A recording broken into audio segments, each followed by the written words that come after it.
Within these huge ruins, there are only tiny clues to the lives of the soldiers stationed here. There's a lot of ostrich eggshell beads here.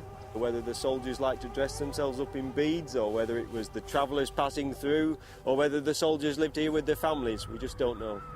This would not be one of the best postings, I wouldn't have thought, in the Kushite army. It must have been an absolute desperate place to be.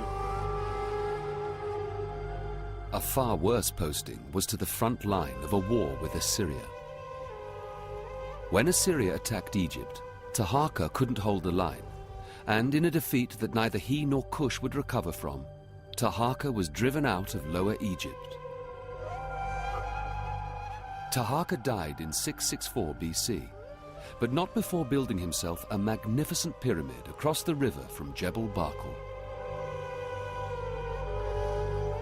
It's always taken as a reflection of the power and the wealth of a pharaoh, the size of his pyramid. And if that equation is actually correct, then obviously Taharqa had a very high opinion of himself. Originally, he built a pyramid 28.5 meters square out of white limestone. But because he lived to such a ripe old age and had a different perception of his own value, he decided to make his pyramid even bigger. So once the pyramid was completely finished, he then had his workmen encase it in a massive pyramid, the largest that a Kushite ruler ever built.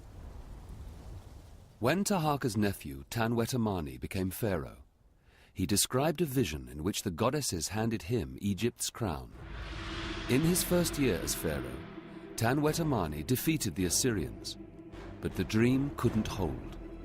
The following year, the Assyrians returned and drove Kush out of Egypt for good.